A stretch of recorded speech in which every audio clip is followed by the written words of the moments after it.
La Zone Van Life, saison 1.5, épisode numéro 2.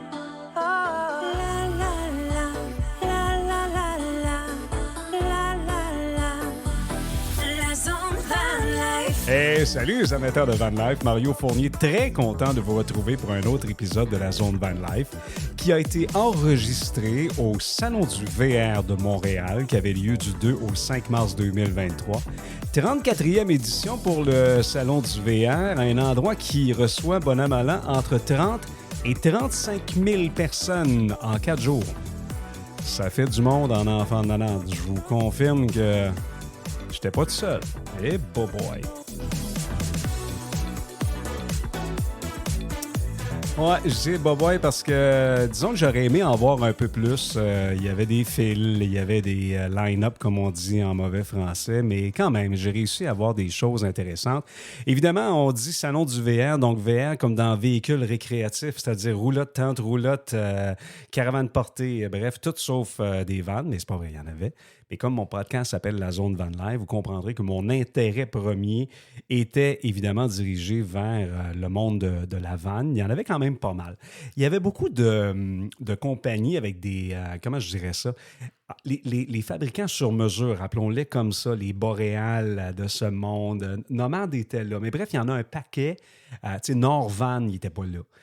Mais bon, Winnebago était là, Pleasure Way était là. Il y avait les gars de VR sur mesure qui étaient là avec le kiosque de roulotte Rémillard. J'en parle un peu plus tard parce que je suis allé faire un tour, mais je n'ai pas fait d'entrevue avec les gars étant donné que je vais enregistrer un podcast avec eux autres dans les prochaines semaines, voire mois, pour parler de leurs produits. Ceci étant dit, au risque de me répéter, c'était beaucoup les marques connu. C'était évidemment parce que c'est un événement qui est ouvert au grand public, moins niché, parce que ceux qui veulent avoir des vannes vraiment faites sur mesure, ben c'est peut-être une autre clientèle, j'imagine.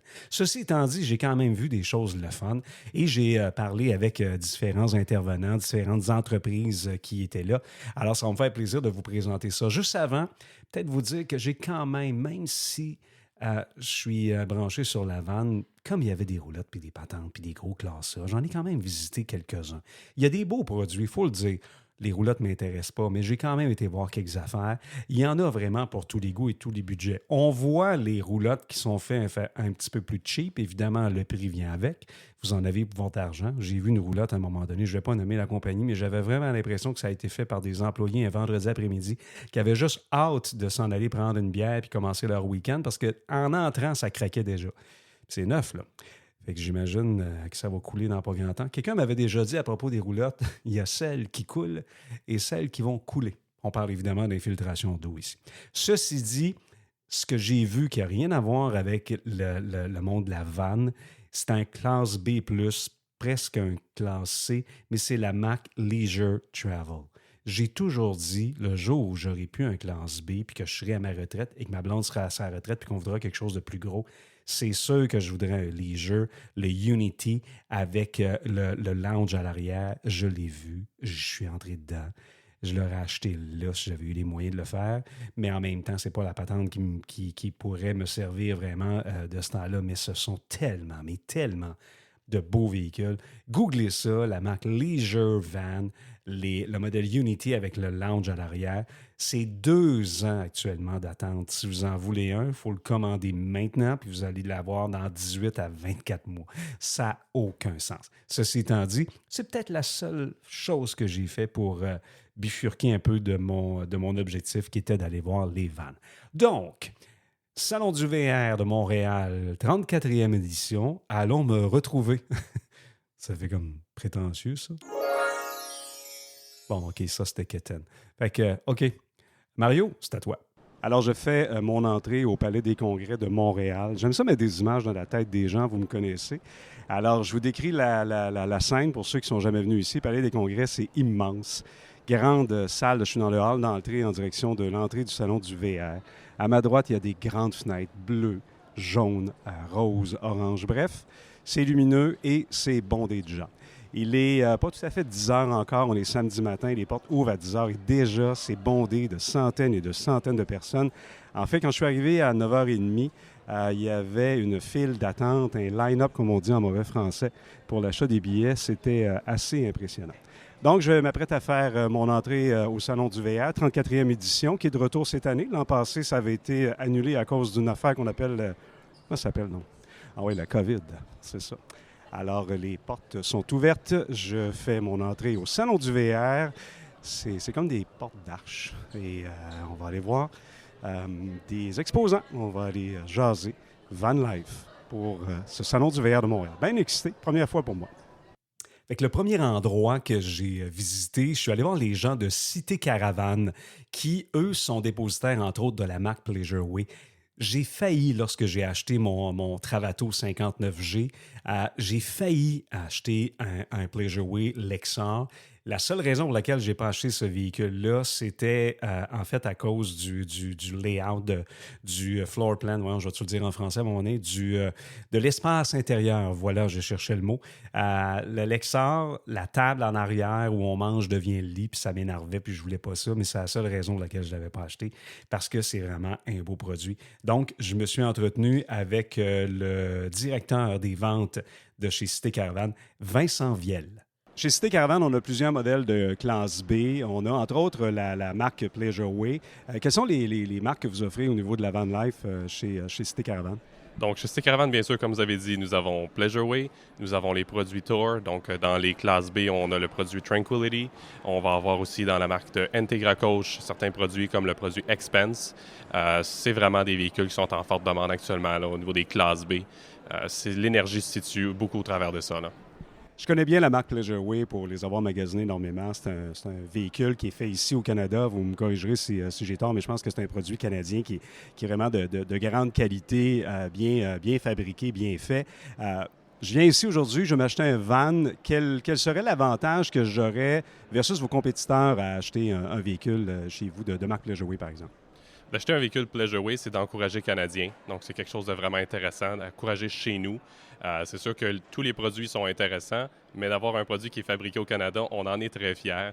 Pleasureway est une entreprise qui se spécialise dans la fabrication des classes B depuis très longtemps. Alors ça, c'est la renommée qui est derrière Pleasureway est là pour rester et les gens le savent. Donc ça, c'est un bel avantage. En plus, chez Cité Caravane, on est capable d'offrir un très bon service. On a un bâtiment pour faire que le service. Donc, bien sûr, je parle un peu pour ma paroisse, là, mais bien sûr, on est capable de bien accompagner nos clients, là. Est-ce qu'il y a un modèle qui se vend plus que d'autres? Parce que je me rappelle à l'époque, il y avait le Lexar, je ne sais pas si ça existe encore, qui était fait sur le ProMaster 3500. Mais là, on en voit qui sont faits sur des Sprinter 4x4. Est-ce que vous voyez un changement? Est-ce qu'on s'en va plus vers des modèles plus robustes, disons, dans le classe B? En fait, pour répondre à votre question en plusieurs volets, le Lexar est un modèle qui, petit à petit, a arrêté d'être présent sur nos terrains puisque l'approvisionnement de châssis RAM est plus difficile. Alors, ils ont été ce sur quoi ils sont capables de fabriquer les véhicules avec des châssis disponibles, donc Sprinter et Transit. Donc, à partir de là, on a reçu de plus en plus de véhicules sur les châssis Sprinter, sur le châssis Transit. Donc, dans le Pleasureway, on a le Untour 2.0, le 2.2. On a dans le plateau pour le châssis Sprinter, le plateau TS, plateau FL. Pour aller dans votre deuxième volet de questions au niveau du 4x4, c'est sûr que oui, on a une clientèle qui est assez nichée au niveau des produits 4x4, mais qui vont aimer beaucoup jouer à l'extérieur, aller faire du vélo, avoir de l'espace de storage dans leur véhicule classe B, donc pouvoir aller un petit peu partout, n'importe quand, avec un véhicule très compact. On remarque de plus en plus, on a qu'à regarder sur nos routes au Québec, on en voit de plus en plus des classes B. La van life prend énormément d'ampleur. Est-ce que vous avez remarqué une augmentation significative de vos ventes dans ce domaine de classe-là, c'est-à-dire la van life, au cours des dernières années? Donc oui, on a vu une augmentation au niveau de l'intérêt et des ventes. Donc il y a de plus en plus de demandes, il y a plus de gens qui cherchent ce type de véhicule-là. Et on a aussi remarqué une diminution de l'âge moyen des gens qui vont acquérir ce type de véhicule-là. Alors de plus en plus de jeunes couples vont avoir de l'intérêt là-dessus pour aller un petit peu partout et voir tout, là. Est-ce que, vous parlez de l'âge moyen, est-ce que on voit là, ici au Salon du VR, vous avez vraiment de tout, vous avez du classe C, vous avez du classe B, vous avez du classe A, en tout cas, moi je crois en avoir vu, vous avez des gros véhicules. Est-ce que justement, on a tendance à penser que les gens qui vont avoir des classes C ou des classes A, c'est la vieille génération des boomers ou des gens qui sont à leur retraite, mais j'ai comme l'impression, moi, que ces gens-là, excusez l'anglicisme, mais downsize, il y a des gens qui passent d'un gros classe C à justement un classe B. C'est quelque chose que vous voyez chez vous? C'est quelque chose qui se passe. Je dirais que la tendance va aussi être que les gens vont partir d'un gros classe A à un classe C. Des gros vendeurs vont se situer autour du 23-24 pieds. L'intérêt est très, très fort autour de ces types de véhicules-là. Les gens veulent la liberté. Ils veulent pouvoir partir facilement, rapidement. Monsieur et madame veulent conduire le véhicule, pas seulement monsieur. Donc, il faut aller sur quelque chose qui est confortable pour tout le monde. Et ça se retrouve dans le classe B et dans le classe C de petite taille. Merci beaucoup, puis bon salon. Merci à vous. Je viens de quitter le directeur des ventes de Cité Caravane qui me parlait, entre autres, de l'approvisionnement en RAM qui était plus difficile. On allait du côté des Mercedes Sprinter. Je suis présentement à côté du Pleasure Way. On dit Recon ou Rocon, je ne sais pas comment on le prononce, mais vraiment magnifique véhicule. Googlez ça, Pleasure Way, R-E-K-O-N, Pleasure Way Recon. Le prix de détail est quand même de 200 000 $. C'est pas donné, mais belle fabrication, beau véhicule, 4x4. Effectivement, pour se promener, s'amuser, c'est probablement un véhicule qui pourrait vous amener un petit peu n'importe où. Après avoir rencontré M. Viel, j'ai poursuivi mon chemin, puis je vous le dis, il y avait du monde, ça n'a aucun bon sens. Quand on dit qu'il y a 35 000 personnes qui passent en 4 jours, j'ai pas de misère à le croire parce que c'était bondé. Ça prenait je ne sais pas combien de temps pour pouvoir avoir visité, si vous voulez, un VR. Les classes B, moins pire, par exemple. Ça, honnêtement, il faut le dire, j'ai eu un peu plus de facilité. Mais si j'avais été un gars qui voulait un classe A, je pense que je serais encore là. C'était long, ça n'avait aucun bon sens. Ceci dit, direction maintenant...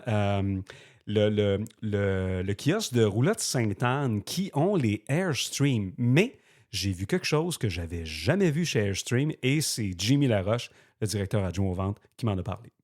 Je suis arrêté à leur kiosque parce que la première chose qui m'est arrivée sous les yeux, c'est Airstream. On sait que Airstream fait des magnifiques roulottes depuis 1 million d'années, mais aussi fait du classe B de plusieurs années, mais des classes B sur des véhicules Sprinter, long version ou version longue, appelons-le comme ça, de grande qualité, mais qui était quand même à un prix assez élevé, qui s'adressait peut-être à une clientèle un peu plus nantie, disons. Et là, quand je suis arrivé à votre kiosque, la première chose que j'ai vu un Airstream, mais sur un frame de RAM ProMaster. Alors là, j'avais des questions pour vous. Est-ce que c'est nouveau de cette année, ce véhicule-là? Oui, en fait, c'est nouveau de cette année.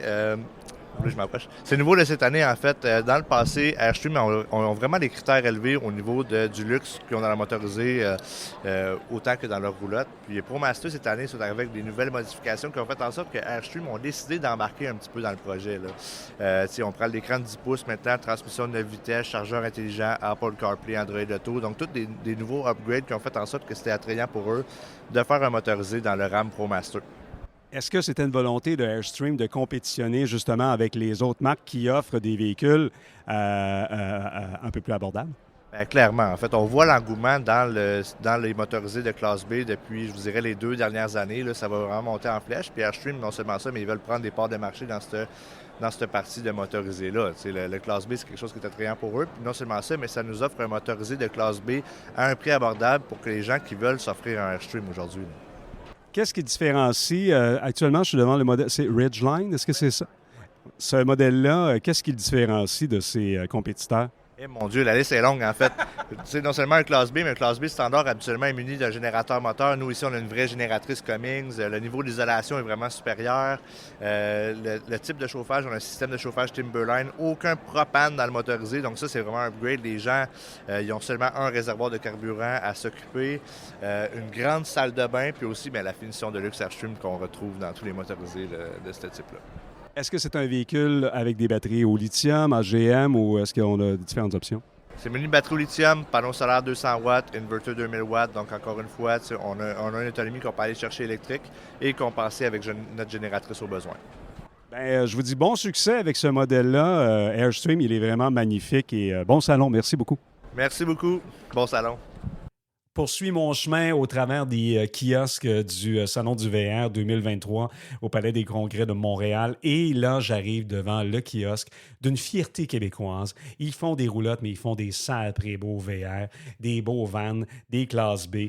J'ai parlé avec Dominique Nadeau, qui est la présidente, si je me rappelle bien, mais en tout cas, c'est la propriétaire, la grand boss, Dominique Nadeau de Safari Condo. Donc, Madame Nadeau, on est au Salon du VR de Montréal 2023, enfin, parce que l'an passé, il n'y en a pas eu. Qu'est-ce qu'il y a de nouveau dans le domaine de la vanne chez Safari Condo? Oui, bien, en fait, depuis notre dernier salon du VR, en fait, deux choses. On a commencé à introduire là, le Ford Transit. Malheureusement, on n'en a pas en vente pour ce salon-ci. On a des difficultés à les avoir, mais un beau produit quand même. Et sinon, bien, au salon cette année à Montréal, on présente aussi notre ProMaster avec toit ouvrant sur le dessus. Fait que pour les familles, ça nous permet d'avoir là, vraiment 4 personnes qui dorment confortablement dans pratiquement tous nos modèles ProMaster. Quand on parle de Safari Condo, bon, on a une fierté parce que c'est un produit québécois. Bon, là, je sais, j'ai des Européens qui m'écoutent avec mon podcast. Bien, vous viendrez au Québec en acheter un, qu'est-ce que tu veux que je te dise? Mais ceci étant dit, c'est un produit qui est fait chez nous. C'est un produit qui est vraiment de grande qualité. En tout cas, du moins, c'est ce que j'ai pu voir pour avoir des amis qui en ont. Qu'est-ce qui distingue Safari Condo de ses compétiteurs? Bien, beaucoup le choix des matériaux, des fournisseurs. Puis d'ailleurs, pour les gens qui nous écoutent de l'Europe, on a énormément de fournisseurs européens. Fait qu'on privilégie, puis on aime beaucoup les fournisseurs européens. On trouve qu'il y a une belle qualité, un beau développement de produits. Ils sont très en avant au niveau de la recherche et développement. Et ça fit avec nous. On est toujours une compagnie qui est à la recherche de nouveautés. Ce qui nous distingue, bien, c'est ça, la qualité des matériaux, les produits qu'on utilise. On vise toujours à avoir une conversion qui est non seulement de grande qualité, qui est durable, mais aussi qui a des produits, je vous dirais, légers. Donc, même dans les vannes, pas seulement dans les roulottes, la légèreté de la conversion est importante. Ça a un impact sur la consommation d'essence et aussi sur la capacité de charge qui reste au client pour amener son équipement, ses jouets, donc tous les équipements de vélo, peu importe les sports qu'ils veulent pratiquer. Fait que ça, c'est dans les choses qui nous distinguent. Est-ce que vous vendez plus de roulottes que de VR? Oui, bien, en Amérique du Nord, le marché de la roulotte est plus gros que le marché du motorisé. Ça a toujours été. Donc, c'est vraiment un marché qui est un petit peu plus vaste. Fait que c'est sûr qu'on vend plus de roulottes. L'autre chose aussi, c'est beaucoup plus facile pour nous d'exporter des roulottes parce qu'il n'y a pas de moteur, on n'a pas les certifications au niveau aussi de la sécurité passager, qu'on a plus de limitations dans la vanne. Fait que la roulotte est plus facile à envoyer aux États-Unis, on en vend en Australie, alors que la vanne, on la vend au Canada. Fait qu'on est plus à l'intérieur du Canada. Puis une autre délimitation qui est une réalité depuis peut-être 2 ans, c'est l'approvisionnement des camions qui est difficile. Donc, ça nous force à s'adapter à ce que les manufacturiers de camions peuvent nous fournir. Donc, que ce soit le Ford Transit que je mentionnais, qu'on a eu de la difficulté d'approvisionnement, mais même Mercedes Sprinter ou Ram, dans les 2 dernières années, il fallait s'adapter.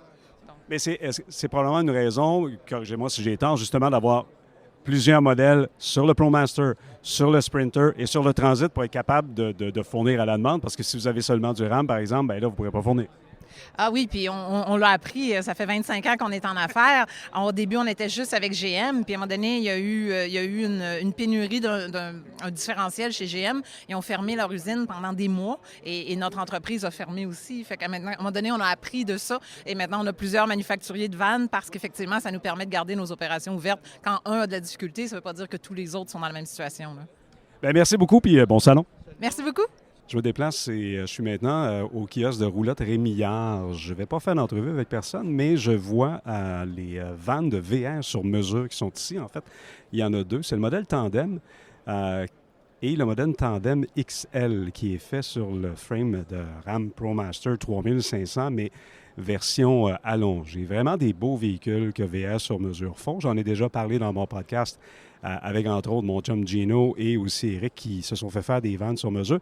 Mais dans les prochaines semaines, bref, en début de saison 2 de la zone Van Life, je vais avoir le plaisir d'aller rencontrer justement la gang à Québec qui fabrique les fameux VR sur mesure. Alors, je pourrais vous en reparler, mais ils sont ici au Salon du VR et ce que je comprends, c'est que Roulotte Rémillard est un distributeur de VR sur mesure. Vraiment, mais vraiment des beaux véhicules.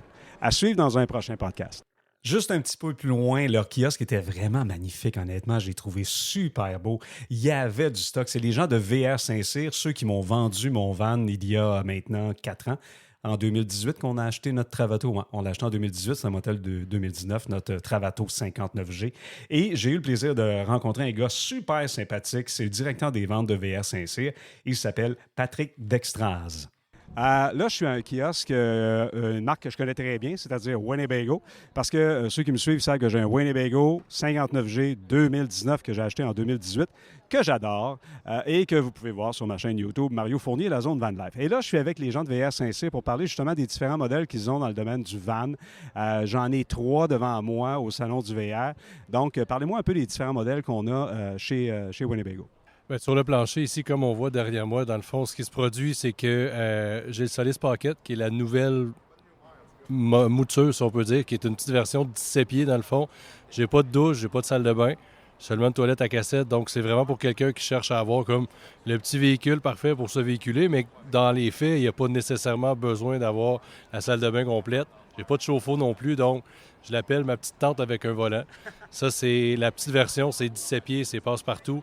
Il y a toujours la version 59P, le Solis avec le pop-top, qui est, je dirais, le plus populaire chez nous, dans le fond. La version qui n'a pas d'air climatisé, pas de génératrice, mais qui est parfait pour la petite famille. Donc encore là, je touche des gens qui veulent faire du plein air, mais qui ne veulent pas avoir nécessairement les commodités de la maison.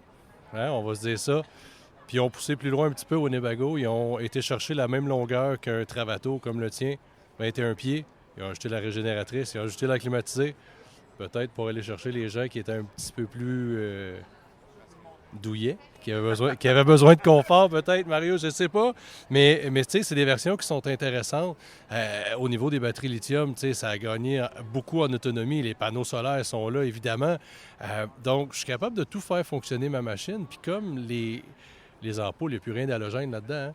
Donc, à peu près pas de consommation. Les panneaux solaires sont performants. Donc, le frigo 12 volts, les petits accessoires, il n'y a rien qui est inaccessible. Si j'ai un petit besoin de luxe, je vais me tourner vers le 59PX, que je me retrouve avec une machine. J'ai le pop-up quand même. J'ai un garage. J'ai un garage à l'arrière. C'est quand même un pied. Dans la publicité de Winnebago, il accroche 2 vélos. C'est impressionnant, là. Quand on le regarde, on se dit comment ils font pour réussir à être capable de tout mettre cela, parce que dans le fond, on s'en cachera pas. 2 vélos dans un pied, c'est quand même serré. Il y a notre bête de course, le Revel, qui est une version un petit peu plus 4x4, haute terre, avec des pneus hors route, mécanique Mercedes plutôt que le Ram ProMaster. On va chercher une clientèle un petit peu plus nichée. Il y a des gens qui abandonnent carrément leur véhicule pour avoir que ce véhicule-là pour l'année. C'est quand même un petit peu plus dispendieux, mais ça reste que c'est tellement convivial, c'est facile, j'ai toutes les commodités. Je suis autonome sur les batteries, j'ai pas de génératrice encore là. Je vais pousser plus loin, les batteries lithium sont à l'intérieur du véhicule, donc plus isolé, plus performant pour l'hiver. J'ai l'air climatisé qui fonctionne sur les batteries. Donc, tu sais, c'est un autre type de machine. Je me répète, mais tu sais, ça se trouve être comme une clientèle un petit peu plus nichée. Les gens qui viennent en concession nous en parlent plus que ce qu'on peut en connaître. Les gens sont très analytiques, on s'en cachera pas. La clientèle de Van Life, c'est des gens qui sont très curieux, des gens qui sont analytiques, veulent être sûrs de faire le bon choix. Ça mesure 20 pieds. On va être sûr d'avoir la bonne configuration, d'être capable de mettre, je dis toujours en blague, les assiettes puis le canage à la bonne place quand on sait qu'on n'apporte rien de ça. Un coup, quand on en a un, tu pourras m'en parler. Un Van Life t'amène rien, mais tu veux tout. Alors, c'est du minimalisme, ça c'est certain. Puis, tu sais, on dit Revel ou Revel. Le Revel, qui est un véhicule magnifique. Puis, je vous invite à taper sur YouTube. Je ne sais pas c'est quoi leur nom, mais ils sont une gang qui se promène avec des Revel. Je pense qu'ils sont une dizaine qui se suivent. Ils sont allés jusque dans... Je pense qu'ils sont allés, pas au Yukon, ils sont allés en Alaska. En tout cas, bref, c'est vraiment un véhicule qui est vraiment bien fait. Question que je me pose, parce que... Toutes les compagnies ont des problèmes d'approvisionnement. Chez Winnebago, c'est une marque américaine, puis tu sais, bon, je reviens, moi, j'ai un Travato. Je suis membre d'une page Facebook qui s'appelle Travato Owners and Wannabe. On est 17 000 là-dessus, puis pour la plupart, on n'est pas loin d'être tous des propriétaires. Il n'y a pas trop de wannabe là-dedans. Le Winnebago Travato, c'est probablement le véhicule classe B le plus vendu aux États-Unis. Il y en a partout. Mais ici, au Canada, bon, il y en a, il commence à en avoir, j'en vois de plus en plus, mais j'en vois pas souvent, mais j'en vois quand même des Travato. Tout ça pour dire, belle grande question, pour te dire, est-ce que l'approvisionnement est compliqué quand on veut en avoir? J'aime pas ça dire ça, mais oui. Malheureusement, ça a été compliqué dû à... C'est pas Winnebago le problème, c'est l'approvisionnement du châssis. Donc, si à la source, je suis pas capable d'avoir de châssis, parce que le véhicule, on sait tous qu'il part pas un concessionnaire, mais un manufacturier automobile. Le manufacturier automobile a de la difficulté à approvisionner ses concessions. Donc, à partir de ce moment-là, Winnebago devient un petit peu moins important aux yeux du manufacturier automobile. Donc, ça arrive au compte-gouttes. Ils vont se tourner vers des modèles qui sont plus faciles à vendre. Ils vont se tourner vers des modèles plus populaires. Le Travato est super populaire, mais c'est le plus dispendieux de la gang. Donc, est-ce que je produis des Travato qui vont rester dans mes cours de concessionnaire, qui vont m'empêcher de faire la production pour mon usine, ou je vais aller vers un 59P, un 59PX qui a plus de demandes, que je suis capable de faire disparaître les unités des cours de concessionnaire. Fait que là, à partir de ce moment-là, je dirais que c'est des choix d'entreprise. Les travaux, on les a attendus pratiquement 24 mois. T'sais, présentement, on a un K et un G comme le tien en concession. C'est pratiquement 24 mois d'attente qu'on a eu, là. Donc, j'ai pas besoin de te dire que déception, frustration, il n'y a personne qui est content de ça. Faudra en parler à l'entreprise VR Saint-Cyr. Est-ce qu'on est content de manquer de VR? Non, parce que ça empêche de livrer les véhicules. Puis de l'autre côté, le client qui l'a acheté, même si c'est pas que nous qui vit cette réalité-là, on pourrait parler d'autres manufacturiers, d'autres détaillants, la réalité est la même. Des RAM ProMaster, et il n'en arrive pas chez un autre manufacturier, puis Winnebago n'a pas. Donc, c'est une différente façon de magasiner maintenant dans le van life. À l'époque où tu as acheté le tien, probablement qu'il y en avait 2-3 en concession. Tu as été capable de regarder. Ouais, je pense que celui-là, ça va faire. Maintenant, venez, on va regarder le plan de plancher. Ça vous plaît? Si j'en ai un, à un moment donné, je vous appelle, vous viendrez le voir, ce ne sera pas le vote. Peut-être que vous allez pouvoir le voir, peut-être qu'on va pouvoir l'essayer. Puis, donnez-moi votre carte de crédit, promis que vous allez aimer ça. Ouais, non, je comprends la mais en même temps aussi, ce qui vient aider un peu, c'est justement le fait que vous avez plusieurs modèles maintenant. Il y en a sur des Sprinter, il y en a sur des Ram, vous en avez sur des Ford Transit aussi. Winnebago fait le nouveau modèle dont je perds le nom, là, mais qui est le Echo, qui est un espèce de B+, 4x4, mais bon, c'est pas un C, c'est pas un B, c'est comme entre les deux, là, tu sais. C'est un véhicule en quête d'identité, mais qui a la cote auprès des gens de Van Life parce qu'il y a la connotation 4 saisons d'attacher après le Echo. Donc, on voulait parler seulement des B, mais pour faire une petite parenthèse sur le Echo, magnifique machine, c'est plus effilé qu'un B+, normal qui est sur un châssis Ford Transit. Donc, moins large, plus court, avec un rangement incroyable à l'arrière. J'ai un garage, là, le lit est super haut. C'est le plus européen des VR américains qu'au Winnebago fabrique. J'aime ça comme façon de le décrire. Puis effectivement, c'est un beau véhicule. Il n'y en a pas ici, j'en ai pas vu au salon, mais j'imagine qu'ils en font un. Il y en a d'autres vendus quand il y en a un de fait, c'est ça? Bon salon, puis merci infiniment d'avoir participé à la Zone Van Life. Merci Mario, ça a été un plaisir. Ça, je vous dirais, c'est mon coup de cœur le prochain, parce que honnêtement, ces VR-là, je les avais vus sur photo, le site Internet de Gala VR, Monte Carlo. C'est des produits faits au Québec, mais je les avais jamais vus en vrai. Et c'est Richard Galarneau, le président, le propriétaire, le fondateur. C'est lui qui fait les dessins, il fait tout, le gars. C'est avec lui que je me suis entretenu. L'entrevue n'est pas très, très longue. M. Galarneau était peut-être moins volubile que les autres, mais après ça, il m'a fait visiter ses vannes. Je vous le dis, là, si vous cherchez un van, il faut absolument que vous, au moins, alliez voir les vannes de Richard Galarneau qui sont de toute beauté. Bref, on l'écoute nous parler de ces vannes de chez Gala VR. Alors, on est au kiosque de Gala VR Conversion avec ce fameux Class B que vous avez sûrement déjà vu sur les routes. Il est magnifique. On l'appelle le Monte Carlo. Je suis avec le grand patron. Parlez-moi un peu des véhicules que vous fabriquez.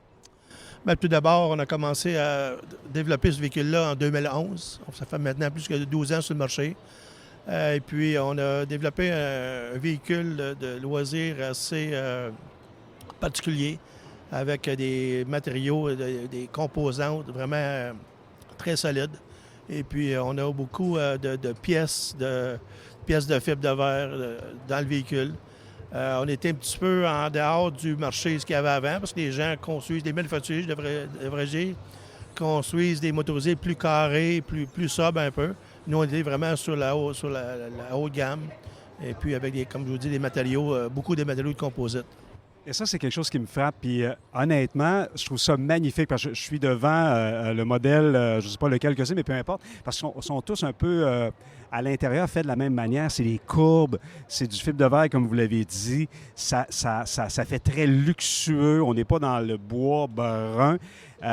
Et malgré ça, je regarde les prix. On a des véhicules qui sont en bas de 200 000 $. C'est vraiment quelque chose de particulier qui vous caractérise. Est-ce qu'il y a quelque chose, mis à part l'aspect intérieur et les matériaux que vous utilisez, qu'est-ce qui caractérise, je vous dirais, vos VR que vous fabriquez? Bien, notre fameux VR, le fameux FV21, qu'on peut voir à ma gauche ici, c'est un modèle qui est 100% en fibre de verre et en composite. Il y a 0 bois dedans. C'est unique au monde. Il n'y a aucun manufacturier de véhicules de classe B qui sont faits exclusivement de matériaux de composite. Moi, je proviens de l'industrie du bateau. J'ai déjà construit des bateaux. Je connais l'industrie, je connais les composites. Et puis, avec nos véhicules, on a décidé de faire quelque chose de différent pour se monter un petit peu en haut aussi, de différencier la compétition. Bien, vous avez réussi, honnêtement, parce que c'est magnifique, c'est de toute beauté. Tous vos VR, du moins ceux que je vois ici, sont sur des frames de RAM ProMaster. Est-ce que vous avez d'autres fabricants ou seulement du RAM? Oui, absolument. On fabrique aussi sur le Ford Transit. Dans les dernières années, on a un petit peu de problème à avoir les véhicules, mais ça va retomber à la normale un petit peu. Avec ProMaster, ça va bien. On a des châssis présentement en inventaire. Ça va très, très bien. C'est le problème de tous les fabricants. Alors, le problème que vous avez, tout le monde l'a. Fait qu'on on est tous à égalité là-dessus. Avez-vous un modèle particulier, quelque chose de nouveau cette année? Oui, on a construit le modèle de Monte Carlo classique. On l'appelle le Monte Carlo CL. C'est un modèle avec la même construction, les mêmes composantes de base, la même qualité de construction, les mêmes matériaux, mais on l'a dénudé un petit peu. On a enlevé des accessoires dedans qui n'étaient pas... pas tous les gens avaient besoin. Je vais vous donner l'exemple. On a enlevé la télévision dedans, on a enlevé le radio à l'intérieur. On a enlevé aussi l'auvent qui peut être réinstallé en option, qui peut être installé en tout temps en option dans le futur parce que tout le câblage est là, de même que l'air conditionné.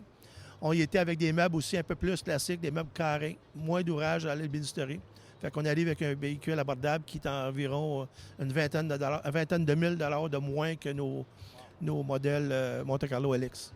Puis déjà, vos véhicules, je le vois, j'en ai un devant moi là, c'est le prix du salon, j'imagine, qui est à 171 000 $. Honnêtement, vos véhicules sont quand même accessibles versus la qualité là, que je vois de fabrication. Bien, bravo. Puis, je vous dis bon salon. Merci beaucoup. Évidemment, qui dit salon du VR dit un paquet de kiosques. Je me suis promené sur les différents étages. Évidemment, il y a les vannes, il y a les roulottes, il y a les tentes roulottes, mais il y a aussi tous les produits dérivés. Il y a, je ne sais pas, moi... Peu importe le salon où vous allez toujours voir quelqu'un qui vend une mop pour laver des vitres. Vous allez voir quelqu'un d'autre qui a une espèce de produit miracle pour entretenir la peinture de vos vannes ou encore de vos roulottes. Mais on dirait qu'ils font tous les salons. Le salon de la mariée, le salon du verre. D'après moi, ils font le salon funéraire. Anyway, donc il y en avait plusieurs. Honnêtement, je n'ai pas arrêté là. Mais je suis arrêté, évidemment, au kiosque de mes amis de Terrego. Et j'ai eu le plaisir de rencontrer pour la première fois parce que je vous avais parlé. C'était les premières avec qui j'avais fait mon premier podcast, en fait, la saison 1 de la Zone de Van Life, Michel et Karine de Terrego. Et j'ai eu le plaisir de m'entretenir avec Karine.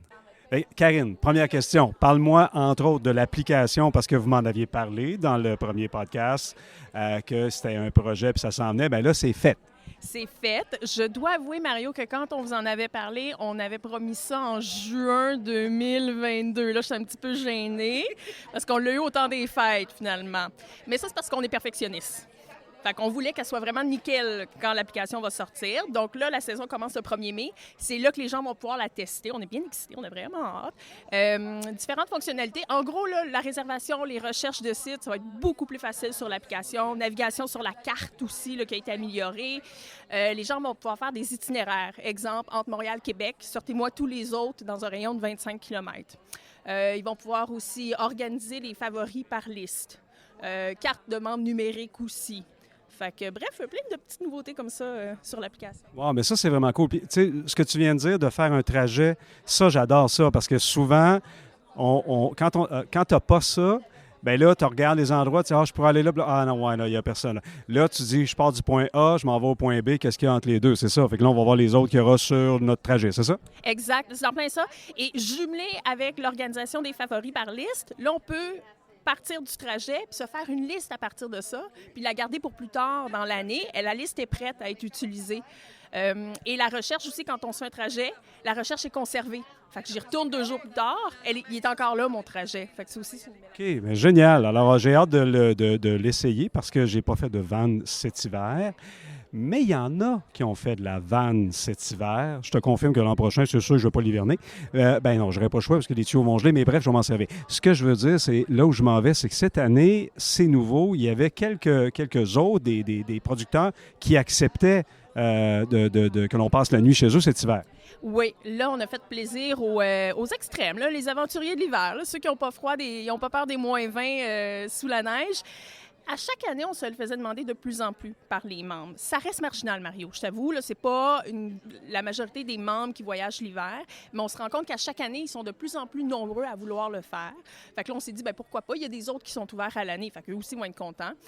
On avait 60 autres, à peu près, qui acceptaient les membres l'hiver. Des choses comme des érablières, des cafés, des microbrasseries. En tout cas, il y avait quand même une bonne variété. Vignobles aussi. Petit exemple, moi, il y a 2 semaines, j'étais allée au centre Kanataki, dans les Laurentides, proche, en allant vers Saint-Donat. Puis là, j'ai été faire du traîneau à chien. Ma vanne était stationnée, là. Et devant ma vanne, je voyais les traîneaux à chiens qui passaient toute la journée. C'était trippant, c'était complètement capoté. Ouais, c'est des belles expériences. Est-ce que l'an prochain, il pourrait y en avoir encore plus? Bien, c'est sûr qu'on fait attention. Hein. On veut toujours qu'il y ait un bon ratio entre le nombre de voyageurs et le nombre d'autres. Parce que si un autre est ouvert tout l'hiver et il n'y a pas de visiteurs, bien, ce ne sera pas intéressant pour l'autre. Fait qu'on va s'ajuster en fonction du nombre de réservations qu'on a ou qu'on prévoit avoir. Parlant d'ajouter des autres dernières petites questions, Karine, est-ce que cette année, le nombre d'endroits de Terrego va augmenter encore? Parce que là, on n'est pas seulement au Québec, on est rendu canadien. Là. Est-ce qu'on va avoir de nouveaux endroits où on pourra aller? C'est promis juré. Non, mais pour de vrai, ça augmente tout le temps. Là, on est à peu près à 458 à l'heure où on se parle aujourd'hui. Dans la dernière année, on a peut-être ajouté une centaine. À chaque année, il y en a qui se retirent. Hein? Des commerces ferment, des raisons personnelles. Mais à chaque année, on en ajoute un peu plus. Fait qu'il y a quand même un bon roulement. Là, cette année, on va continuer à en ajouter. Je vise une autre centaine d'autres qu'on ajoute au réseau, mais on met un gros effort, particulièrement dans l'Ouest. Fait qu'on ne va pas juste en ajouter dans l'Ouest, Ontario, Maritime, Québec toujours, mais effort particulier pour aller recruter Colombie-Britannique, Alberta, Saskatchewan, Manitoba. Ça, c'est le fun parce que quand on demande à des van-lifers, ben là, je sais que Terrego, c'est pas seulement pour les gens qui font de la van-life, là, mais quand je demande à mes amis van-lifers, c'est quoi ton bucket list d'endroits que tu veux faire? Bien, tout le monde dit l'Ouest canadien, l'Ouest canadien. Fait que si on fait l'Ouest canadien et qu'on a des endroits dodo comme ça, Terrego, où on peut en plus profiter des produits que ces gens-là offrent, bien, c'est vraiment une bonne idée. Est-ce que vous allez continuer aussi? Parce que, bon, moi, je vis à Trois-Rivières, on sait qu'il y a vous appelez ça les haltes urbaines, je sais pas trop quoi. Est-ce qu'il va y en avoir d'autres de ça? Bien, je peux pas donner de nom encore, mais suite au succès de Trois-Rivières, ça a vraiment ça a bien fonctionné à Trois-Rivières. Là. Les gens là-bas étaient contents, les membres aussi. Bien là, on a d'autres municipalités qui ont vu ça, puis qui ont communiqué avec nous, puis qui ont dit, nous aussi, on la veut, notre halte urbaine Terrego. Fait que, il devrait y avoir d'autres annonces cet été. Ouais. Merci, Karine. Bon salon. Merci, Mario. Ben voilà, c'est là-dessus que se termine ce petit tour d'horizon du Salon du VR 2023 de Montréal, 34e édition, qui était de retour quand même après 2 ans d'absence à cause de la pandémie. C'était le fun de voir peut-être autant de monde. C'était pour ça aussi qu'il y en avait tellement. Je ne suis pas agoraphobe, mais je vous dirais que, je sais pas, je pense que je m'en viens sauvage avec le temps. À un moment donné, c'était trop. Là. J'ai fait baquer. J'ai dit quoi? C'est assez. J'ai pas tout vu, mais j'ai vu trop de monde. Alors, j'espère que cet épisode vous a plu de la saison 1.5 et je me prépare là, pour la saison 2 qui va commencer en mai. Merci les amateurs de Van Life d'avoir été là. Je vous rappelle qu'on est sur Instagram et sur Facebook. À la prochaine. Bye bye.